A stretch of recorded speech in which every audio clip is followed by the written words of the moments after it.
this mic. We're both reading about Japan, and this is, I don't know, this is something that happened to me, so I'm just going to read it to you. We'll see what you think.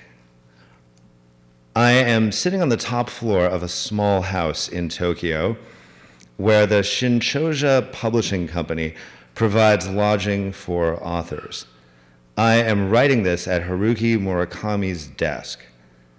Last night, Murakami's editor, Riki Suzuki, brought up my bags and told me that if a Shinchoja author needed to work on a book or even a short story, he said, this place, Shinchoja House as it's called, is made available for undisturbed concentration. All meals are prepared and delivered on a tray. Murakami spent a month here finishing the novel Kafka on the Shore.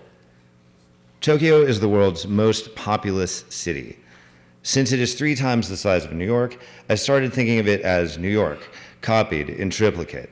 Every sound, smell, building, life, stacked, buried, or twisted away to make room for the others. Though Tokyoites take up less room, New York City's population probably outweighs Tokyo's. According to my phone's GPS, I was somewhere between Chiyoda Ward and Bunkyo Ward. I was on the 2nd story of the building. My shoes were on the ground floor. With him was a professor I would never see, and Yanagi-san, a slender woman who wore a red handkerchief and a blue apron and prepared meals, also invisibly drew the hottest bath I've ever taken.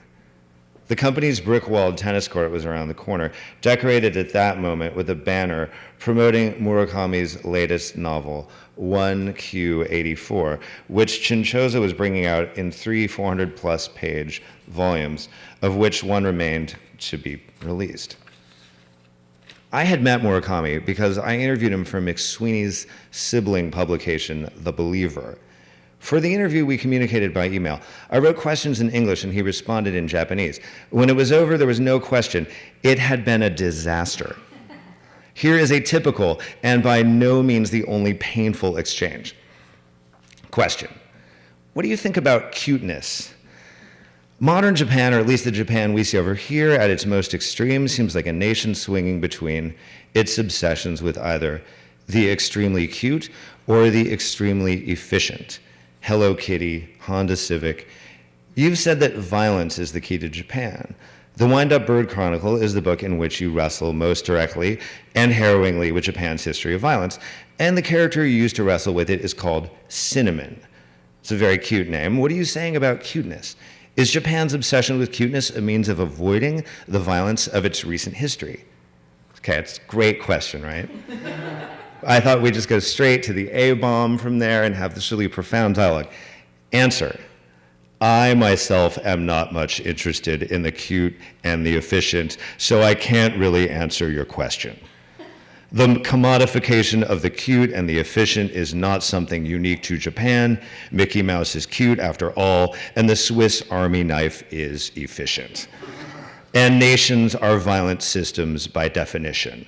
I feel it can be dangerous to explain whole cultures with buzzwords. Oh, yes. Okay, me too. When it was later published in a collection of literary conversations, one reviewer wrote, aside from Sean Wilsey's banal interview with Haruki Murakami, the pieces presented here tend to be thoughtful and probing discussions with authors I'm interested in. Another said, just about the only thing that it revealed about Murakami was that it seems pointless to interview him. But when I published my first book, Murakami went out of his way to read it and recommended it to his publisher. So graciousness manifests itself in surprising ways in Japan. Murakami described Riki Suzuki, who insisted that I call him Riki, as a, quote, good personality.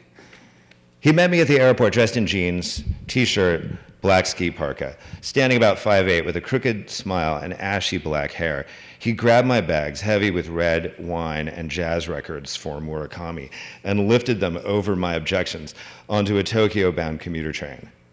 As tracks and buildings slash past, Ricky told me that Newcastle United was his favorite soccer team, that he liked Belgian ales, and that his favorite European soccer coach was a Spanish racist who described the difference between Japanese and Chinese people by pulling the corners of his eyes either up, diagonally, or then straight out to the side. Ricky did so too. Chinese, diagonal. Japanese, straight to the side. He laughed uproariously. We took a taxi to the Shinchosha house, where he asked, "Do you like Belgian beer?" I said I did. He nodded. "After you have settled in, walk to the end of this street and make a right. I will be waiting for you in the Belgian bar you'll find there." Over beer, conversation ranged wildly. Ricky was Nobel laureate Kenzaburo Oe's editor. I asked him if he'd known Japan's first Nobel winner, Yasunari Kawabata, who'd also lived in Shinchosha House. He replied, "Kawabata committed suicide when I was 18, so I had no chance to meet him. I only heard some episodes from my boss. For example, he was the slowest writer ever. He didn't check the galley at all, etc." He literally said, etc. We took a tour of Shinchosha's earthquake preparedness facilities. These were in the basement of a 60s modern gray concrete 7-story office building. Ricky and I stumbled into a bunker where he pulled down an oxygen mask, a helmet, an emergency light, tools, and tins of food, handing each of them over for my inspection. It was the middle of the night, but numerous weekend working editors were in the halls. They greeted each other casually, nods, no bows. A middle-aged man holding a lit cigarette joined us on the ride up from the basement, as did two more smokers on the ground floor. And by the time we reached floor 3, where Ricky worked, it was literally hard to see.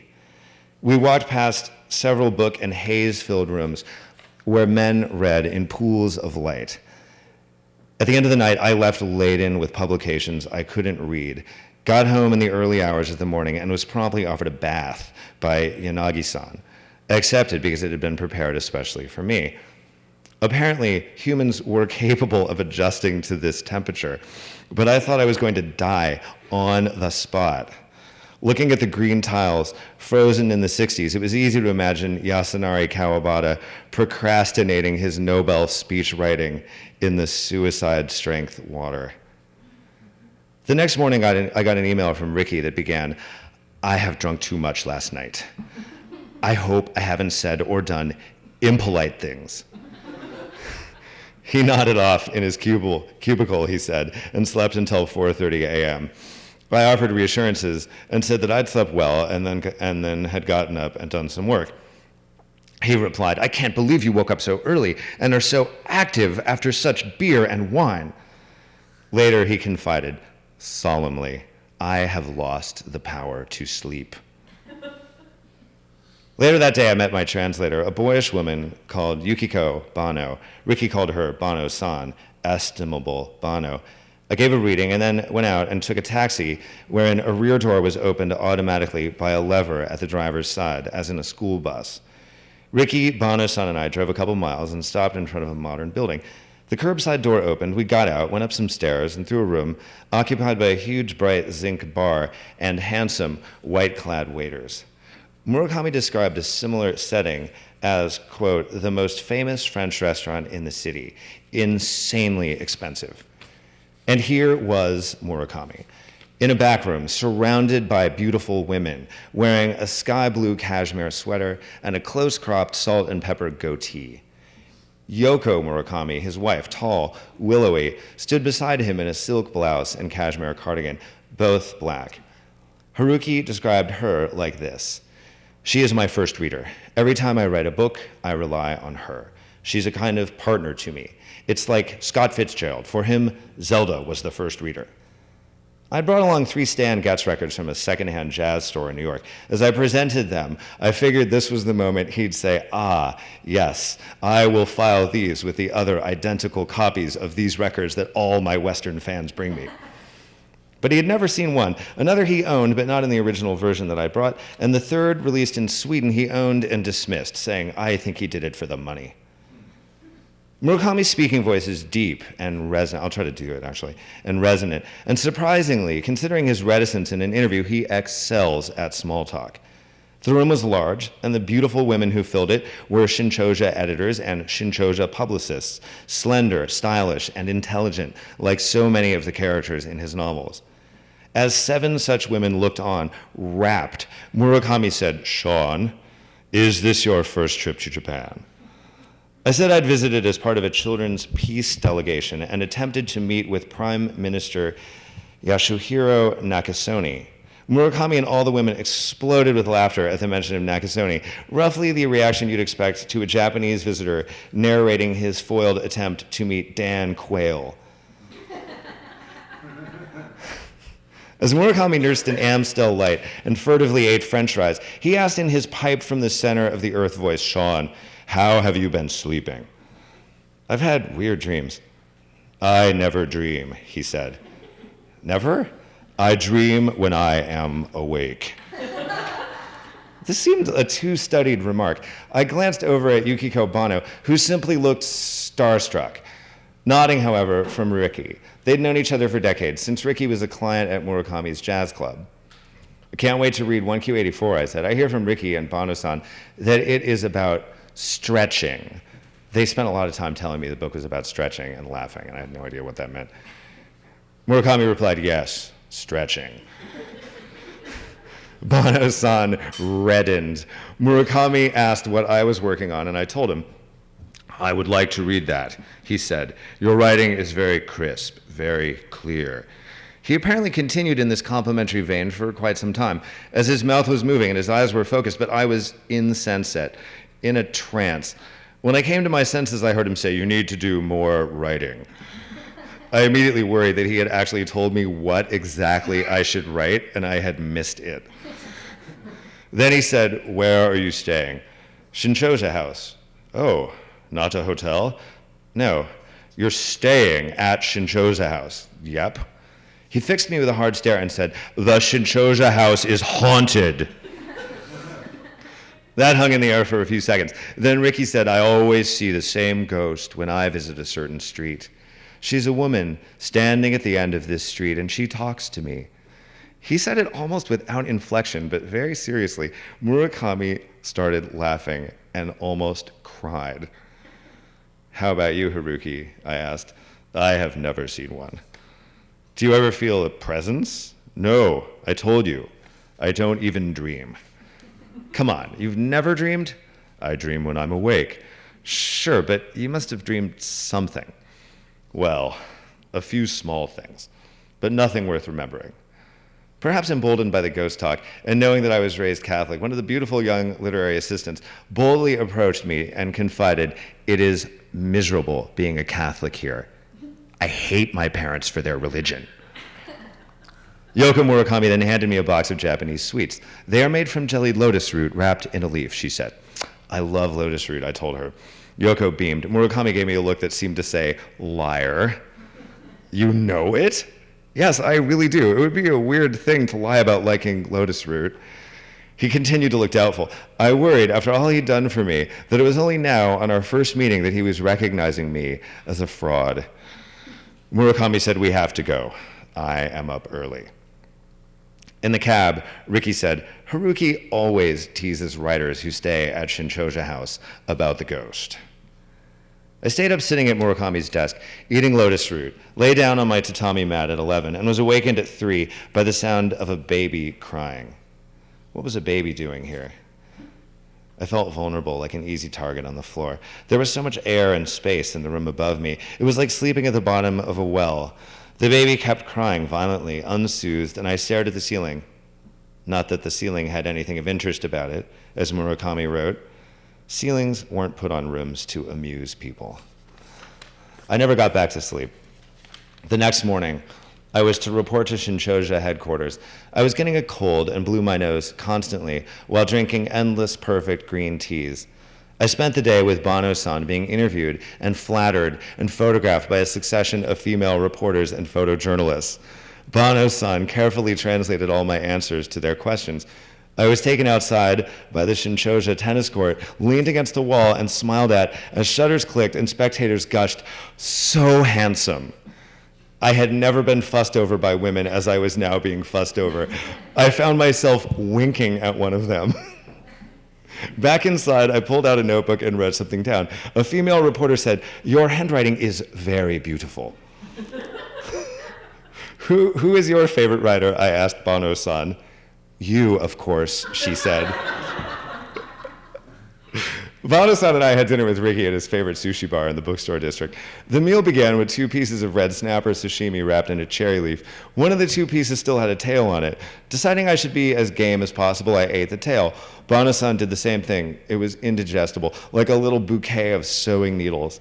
Ricky bit his off and put it down, so I unobservantly spat mine out and put it under some ginger. Bono-san went silent for 5 minutes as she tried to chew it up. We drank sake from the town of Murakami in Haruki's honor. There's general consensus about Lost in Translation that it sucks, said Bono-san. I liked it. In the context of Japan, it is incredibly exploitative. A braver film would have been about cities in general. Though there is an ad featuring Tommy Lee Jones, I said, that is almost exactly what Bill Murray's character was doing in that movie. Ricky went to the restroom. I said to Bono-san, Ricky's been giving me the finger every time he points to anything on a piece of paper. I demonstrated by pointing at her ginger with my middle finger. This is offensive in America. She said, not in Japan. What about Japanese hand gestures? It'd be good to be aware of anything that might be offensive. The only thing you shouldn't do here is this. She put her hand down, low, beneath the sanded sushi counter, curled her fingers around her thumb, which she then pushed into the space between her pointer and middle finger, so it stuck out like a little button from her closed fist. This is very offensive, she whispered. What does it mean? The clitoris. I copied her. Like this? She nodded. Good. Then I made to raise my hand above the counter. She stiffened, seized my arm, and pushed it back down. What? They'll freak out if I do that? Yes. I opened my fist, and Bono-san relaxed. She said, it is interesting that in Japan, the female sexual organs are considered offensive. Yeah, I said, to me, the clitoris is a very positive thing. It is, she agreed. Anything else I should know about? It is rude to blow your nose in public. Oh, damn. I did that like all day in the Shinchosha conference room. It was okay, because everyone was there because of you. Oh, it's a status thing. Yes. So if the head of Shinchosha were to walk into the conference room and blow his nose, that would be okay. Yes. For everyone else, we just have to dribble. She took a quick little sniffle. Yes. Constant sniffling is okay. Yes. Ricky returned and said, going deep into Shintoism always leads to nationalism. A couple hours later, drunk on Haruki's favorite sake, all of us laughing, I said, Ricky, it was very funny. I noticed that we both ate the tail on that one fish and you didn't. You took it? He said, lit up with astonishment, grabbed the tail from his own fish, which was still in front of him, and threw it into his mouth and swallowed it.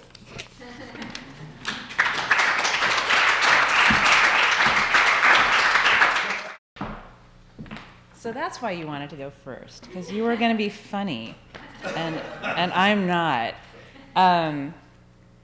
I can't even remember how it is that we decided to write about Japan. Do you remember why? We just started talking about Japan. We just started talking about Japan and just decided to both write about Japan. We like Japan. We like Japan. So we both decided to write about Japan, and then I knew what I wanted to write about, and I couldn't do it, and couldn't figure out what to say about what I wanted to write about. And in my panic, I decided that I would have to go to this Japanese church in Queens, and that Sean would have to come with me, and we would attend worship. And then, knowing that that was going to happen, I sat down and wrote my piece, and then I texted Sean and said, I'm not going. I already converted to that religion. And so we never did end up both going to the Japanese church and worshiping. And I thought if we did, that would have been like the perfect double take thing for Albert. But then I just couldn't do it. I couldn't do it because I came to terms with the Japanese religion in my writing. And anyway, I'm reading something that's really different in tone, and the slides that seem to be changing really, really rapidly to me, I was like, slow them down even more, are the result of the first multi-image PDF I've ever figured out how to make. And that's like almost all that the slides really, truly represent. I wanted to find images that sort of went with my piece, and my efforts were really, really rushed, and almost all of the images are incredibly poor quality. But it was interesting to me to sort of pull them together randomly out of a shoebox and off the internet, so perhaps they'll be illustrative in some way. Okay, this is a piece called Some Japanese Ghosts, which I just wanted to use because I like that title. It's a Lafcadio Hearn book, and it's not that germane. The story of my childhood, the way I've always told it to myself, falls into two halves, before and after Japan. Before Japan, I lived with my parents in a ranch-style house in a suburb of South Bend, Indiana. My father was a professor and my mother was a secretary. We were middle class with a car and a lawnmower. My father wasn't white, and he hadn't been born in America, and my mother used butter instead of margarine and had married my father. But apart from those deviations, we all appeared to be playing our respective roles of father, mother, and child in the usual way, and we were liked well enough by the neighbors. After Japan, everything changed. My mother and I lived in a different city from my father. My mother was wasting away from an illness and could no longer walk, and we were broke. It seemed obvious to me that some sort of curse had befallen us in Japan. And ever since then, Japan has been a place of mystery to me, and everything that happened to us there has seemed potent and fated. My parents, Chang and Vivian, were the kind of couple for whom the expression opposites attract is an inadequate explanation. I've never found an adequate explanation, but the closest I've come is that each sought in the other a complete escape from their original conditions. My father grew up rich, my mother poor. My father in Japanese-occupied Korea, my mother in Detroit. My father is the son of a prominent scholar. My mother is the daughter of an obscure machinist. My father is the eldest male child groomed from birth to assume a particular family role. My mother is the last born of 9, groomed for nothing and mostly forgotten by her overwhelmed parents who left the raising of her to her sisters. As adults, my father became a mathematician while my mother dabbled in writing. My father was a spendthrift with zero capacity for managing money despite his mathematical background, my mother an obsessive penny pincher. Having thought about it my entire adult life, I can only name 2 examples of there being an agreement. The first, that they both only ever voted Democrat or Independent, and the second, that they both had no interest whatsoever in religion. We went to Japan when I was 9 years old in 1978. My father's employer, Indiana University, had offered him a working sabbatical at a place called Tenri University, with which Indiana had some sort of sister school program. Because of having grown up in Japanese-occupied Korea, my father had fluent Japanese, not to mention an exquisitely fraught relationship with Japan of the sort that only ever exists between the colonized and his erstwhile colonizer, and he leaped at the opportunity. We sublet our house and packed our bags for what would be an 8-month stay. Until that time, I'd never left the country and never set foot on a jet plane. I was unworldly, which was usual where I was from, but I was also overprotected. The year I'd ridden to school on a school bus, the neighborhood bus stop had been moved to the foot of my driveway at my father's request. Tenri University was and still is located in the town of Tenri, whose current population of 66,000 makes it about the same size as Schenectady, New York. When we lived there almost 40 years ago, it was a lot smaller, and it had features which made it feel even smaller than it actually was. One was the ring of hills which encircled the town like a wall. The other was the peculiar local religion. The religion was called, appropriately, Tenrikyo, and it had been founded in Tenri exactly 140 years before our arrival there by a woman named Miki Nakayama, whose teachings included that the human race had been founded in Tenri and that the purpose of human life is to experience joy. Everyone I ever encountered in Tenri was either an adherent of Tenrikyo or was pretending to be. Tenri University was a Tenrikyo religious institution, as was Tenri Elementary, where I was enrolled as a student. The physical center of town and the symbolic center of town life was the enormous Tenrikyo temple, and the clock of the town was the temple's worship schedule, which required that wherever you were when the hour of worship arrived, you pointed yourself toward the temple and worshiped as if you were there. I've mentioned that because of the extreme incompatibility of my parents, in my family there were only the two articles of faith, that you always vote Democratic or Independent, and that religion is irrelevant.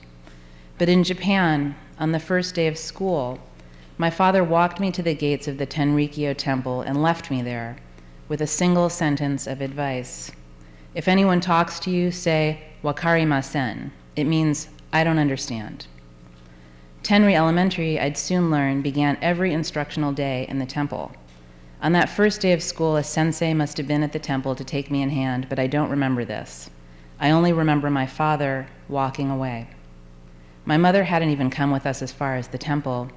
In fact, although we'd begun our time in Japan with an exhaustive tour of Japanese historic sites, during which all three of us had tramped the grounds of countless temples and palaces, since arriving in Tenri, my mother's departures from our apartment had grown so infrequent, she rarely got dressed. Although the Tenrikyo Elementary School began every instructional day at the Tenrikyo Temple, it didn't have a special Tenrikyo uniform. And so imagine the temple courtyard teeming with kids of all sizes, all wearing the classic Japanese naval-style school uniform. For the girls, a white blouse, navy blue pleated skirt, and navy blue blazer. For the boys, navy slacks instead of the skirt. For all of us, white slip-on canvas shoes and white sun hats and the regulation red leather rucksack with gleaming chrome hardware. I loved that uniform so much I would have worshipped the devil to wear it. We assembled by class and filed into the temple, a traditional structure that I recall being vaulted and cavernous, plenty of room for hundreds of precision-aligned, uniformed school children, all standing at the ready to worship. My first day, I only followed my father's advice and said "Wakarimasen" once, before the hilarity of the other kids reduced me to mortified silence.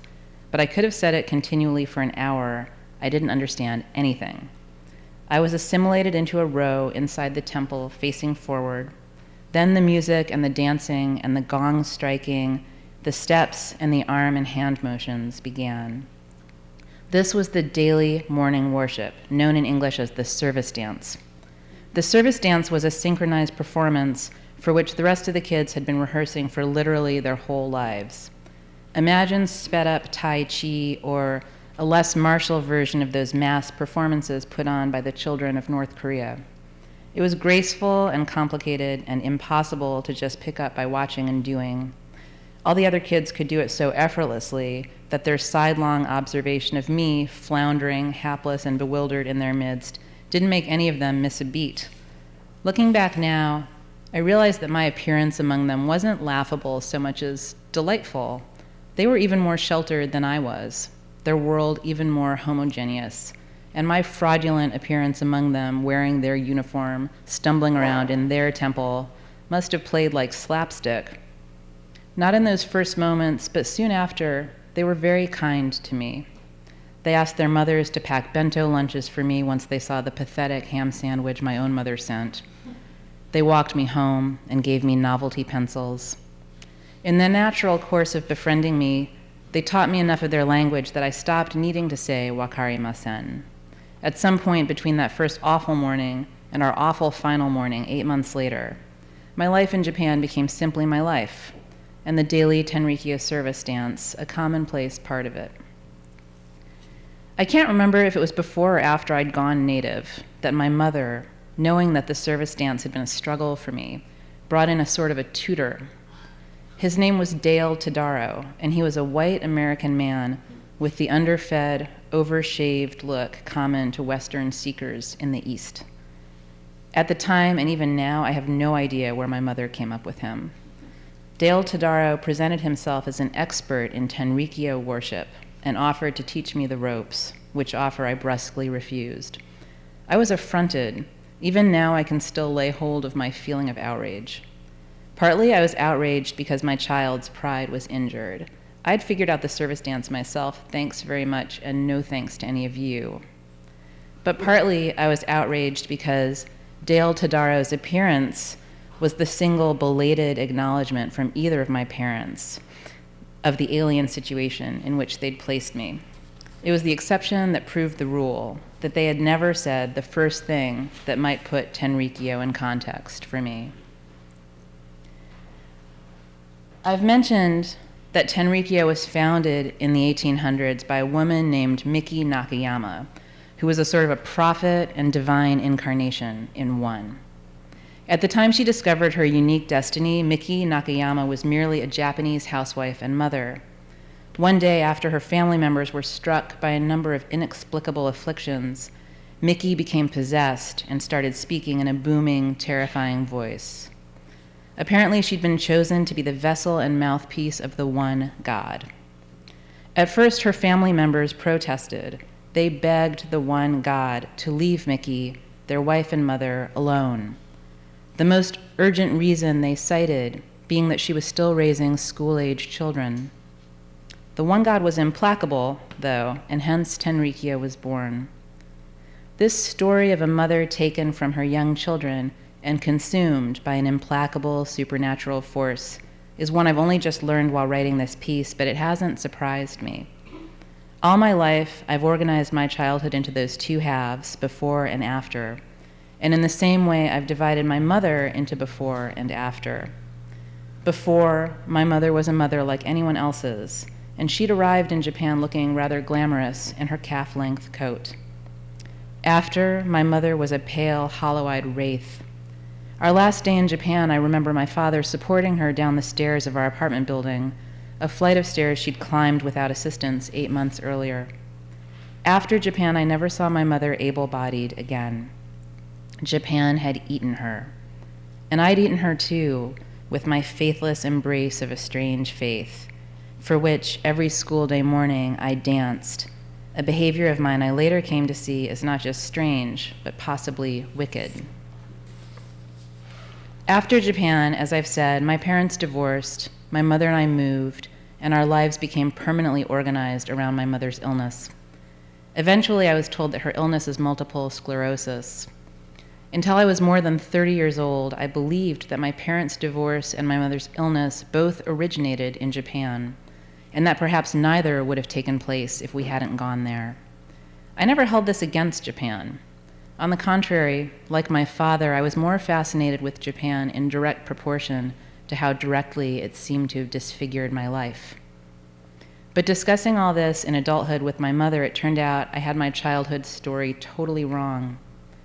The disintegration of my parents' marriage and my mother's health had already been well underway long before our 8 months in Japan. We'd gone to Japan despite those problems, and there the problems had caught up with us, as they would have done no matter where we were.